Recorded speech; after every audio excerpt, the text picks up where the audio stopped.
Assalamualaikum warahmatullahi wabarakatuh. Perkenalkan, nama saya Falahul Mawahib. Saya dari Teknik Instrumentasi Kilang tingkat 3, NIM 181440004. Saya di sini akan menjelaskan tentang 7 tipe topologi jaringan yang sering dipakai ketika membuat LAN. Di sini saya akan ambil dari website dari Bapak dosen saya, yaitu Bapak Wasis Waskito Adi, dengan website wasiswa.com. Tujuan saya yaitu sebagai tugas dari mata kuliah Sistem Telekomunikasi. Langsung saja kita mengenal apa itu topologi jaringan. Topologi jaringan merupakan suatu mapping fisikal dan logikal yang ada dalam satu network. Baik dari sisi routing jaringan, konfigurasi jaringan, saya sarankan sebelum lanjut, kalian jangan lupa untuk membaca terlebih dahulu tentang apa itu jaringan komputer beserta jenis-jenisnya. Langsung saja kita ke macam-macam topologi jaringan. Yang pertama, kita mempunyai jaringan point to point. Pada jaringan topologi point to point merupakan salah satu jenis topologi jaringan yang paling mudah untuk kita buat dimanapun dan kapanpun, dengan syarat yang penting ada dua device yang bisa digunakan. Topologi ini menggambarkan antara dua komputer atau lebih, tepatnya dua titik. Topologi ini saking sederhananya seringkali dianggap merupakan komunikasi biasa. Dalam hal ini, kedua simpul mempunyai kedudukan setingkat, sehingga simpul manapun dapat memulai dan dapat mengendalikan hubungan dalam jaringan tersebut. Biasanya kita sering menggunakan topologi ini ketika ada di rumah, misal sharing internet antar HP atau komunikasi antara komputer dan komputer untuk share printer atau share file. Ini adalah contoh dari topologi point-to-point diagram. Kelebihan dari topologi point-to-point adalah yang pertama, koneksi jaringan yang cepat dan mempunyai reliability yang tinggi. Yang kedua, jadi kita tidak butuh server atau device jaringan yang lain seperti hub, switch, dan router. Yang ketiga, tidak membutuhkan seorang teknisi untuk mengelola sistem jaringannya. Dan yang keempat, tidak membutuhkan sistem operasi yang biasanya digunakan pada server jaringan seperti Linux atau Windows Server. Kelemahan dari point-to-point adalah topologi ini sangat terbatas, hanya untuk lingkup area yang kecil dengan lingkungan jaringan yang terbatas pula. Yang kedua, sumber daya yang saling digunakan tidak bisa dibuat secara terpusat, serta tidak bisa melakukan backup data yang ada.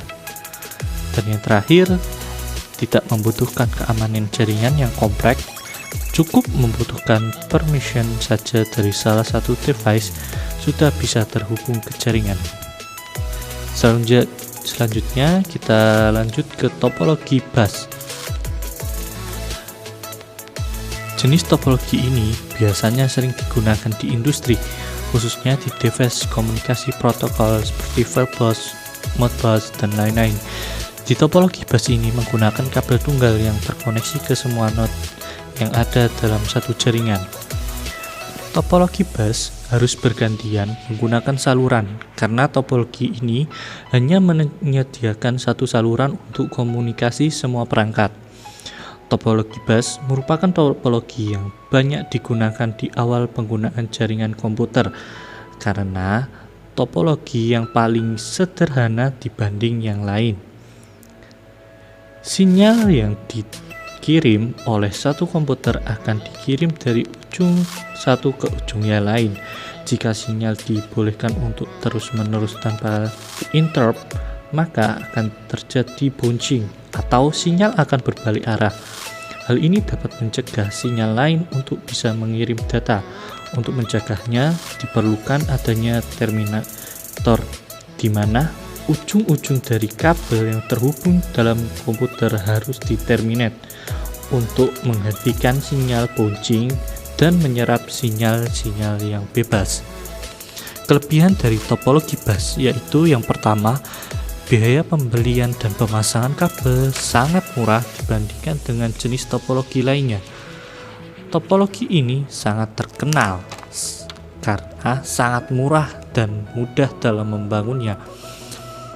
Biasanya digunakan untuk temporari saja, kecuali jika difungsikan sebagai backbone atau digunakan untuk topologi untuk sistem kontrol industri.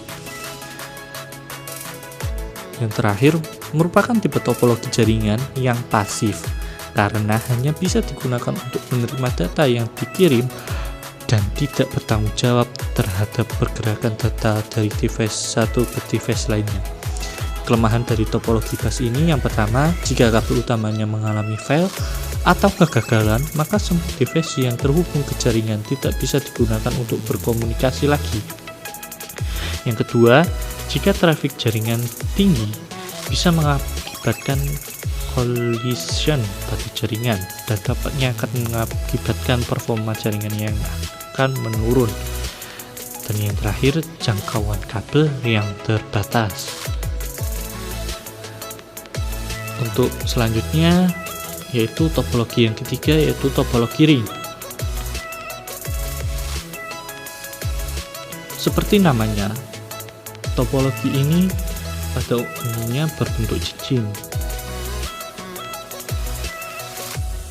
Ya memang karena modelnya memang melingkar, jadi topologi ini setiap device yang terhubung akan mempunyai dua tetangga device lainnya. Seperti pada gambar, setiap komputer pada topologi ini akan selalu terhubung ke komputer lainnya. Topologi ini menggunakan token untuk melewatkan informasi dari komputer satu ke komputer lainnya. Pada topologi ini, setiap device komputer terhubung pada komputer selanjutnya dengan komputer akhir terhubung pada komputer pertama. Pada topologi ini, pesan-pesan mengalir dalam satu arah.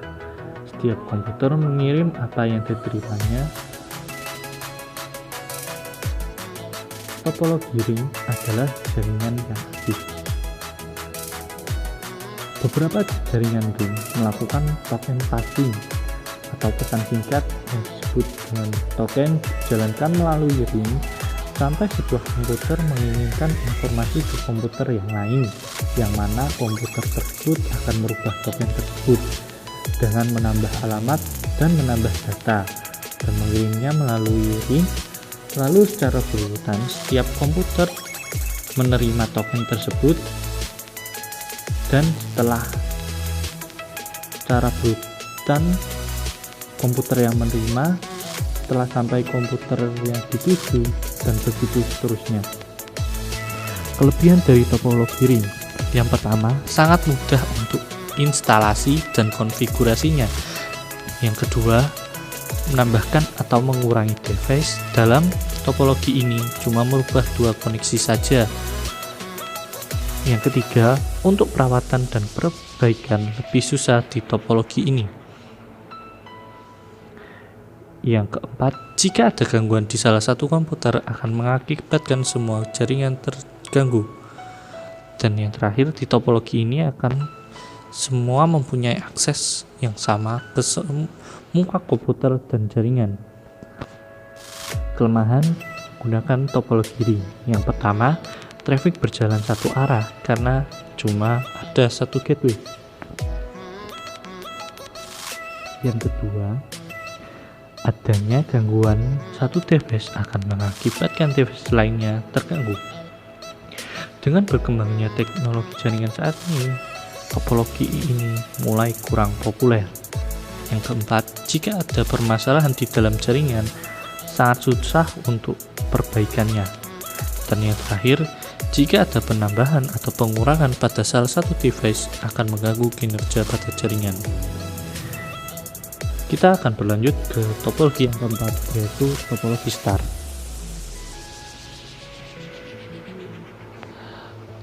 Topologi ini merupakan salah satu topologi jaringan yang sering digunakan ketika membangun suatu LAN.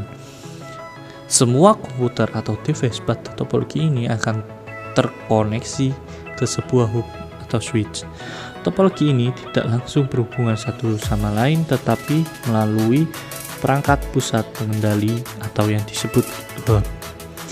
Hub pada topologi ini layaknya pengatur lalu lintas, apalagi bila komputer ingin mengirim data ke komputer lain, maka data harus dikirim ke hub terlebih dahulu. Simpul pusat disebut dengan server, dan bagian lainnya disebut dengan stasiun sekunder atau klien. Pada topologi ini, apabila koneksi antara satu node dan hub terganggu, maka tidak akan mempengaruhi jaringan. Akan tetapi, jika hub yang terganggu atau rusak, maka semua node tidak bisa saling berkomunikasi. Dengan menggunakan topologi ini, kita bisa membagi jaringan menjadi beberapa network. Kemudian, untuk membuat jaringan dengan topologi membutuhkan dana yang murah serta sangat mudah untuk pemasangannya. Kelebihan dari topologi star. Yang pertama yaitu sangat mudah untuk setting, modifikasi, dan troubleshooting. Yang kedua, jika ada gangguan dalam satu network, maka network yang lain masih bisa jalan tanpa terganggu oleh network lainnya. Yang ketiga, mempunyai performance yang baik dan traffic network juga rendah. Yang keempat, menambahkan, mengurangi, memindahkan suatu device sangatlah mudah untuk digunakan. Kelemahan dari topologi star ini, yang pertama, jika ada kerusakan pada hub atau switch, maka semua node yang ada di bawahnya tidak bisa berfungsi atau jaringannya terputus. Yang kedua, biaya instalasi pada topologi ini tinggi. Yang ketiga, performa jaringan tergantung dari kualitas hub atau switch. Dan yang terakhir, jika ada kerusakan pada kabel, bisa mengakibatkan jaringan komputer ini down. Kita beralih ke topologi yang kelima, yaitu topologi mesh. Topologi mesh merupakan salah satu topologi jaringan yang unik. Topologi ini dikatakan unik karena setiap device yang terhubung ke jaringan juga terhubung ke lainnya. Juga topologi mesh ini juga dikembangkan dari topologi point to point. Topologi ini komputer akan saling berhubung secara langsung pada satu jaringan. Secara umum, topologi ini sengaja dibuat pada jaringan dengan skala yang tidak terlalu besar, namun membutuhkan komunikasi antar perangkat dalam waktu yang lebih cepat. Topologi ini meski cepat, tetapi jarang digunakan karena sulitnya mengelola serta menggunakan topologi, sebab banyaknya kabel yang harus digunakan. Saat terjadi kerusakan di salah satu komputer, maka tidak berpengaruh karena satu komputer bisa berhubungan dengan semua komputer yang lain. Topologi jaringan ini menawarkan sistem redundansi yang tinggi. Jadi, jika ada salah satu koneksi yang terputus, maka otomatis akan mencari jalur lainnya. Tipe dari topologi mesh. Yang pertama yaitu topologi mesh parsial. Topologi ini hampir sama dengan tipe yang full topologi mesh, cuma yang membedakan adalah beberapa device hanya terhubung ke 2 atau 3 device lainnya. Dapat dilihat, gambar tersebut adalah gambar dari topologi mesh parsial. Jadi, hanya ada salah satu atau 2 titik yang saling berhubungan dengan device lainnya. Selanjutnya yaitu topologi mesh full. Topologi ini setiap device terkoneksi satu dengan yang lainnya. Jadi pada topologi mesh full ini, satu komputer akan berhubungan dengan semua komputer yang lain. Untuk skemanya seperti pada gambar tersebut. Kelebihan dari topologi. Kelebihannya yang pertama, jika ada penambahan jaringan, tidak akan mengganggu user yang sedang aktif. Yang kedua, jika diimplementasikan sangat kompleks. Yang ketiga, traffic sangat stabil karena jika putus bisa mencari jalur lainnya. Yang keempat, menggunakan multiple link. Jika salah satu jalur putus, masih bisa menggunakan jalur lainnya.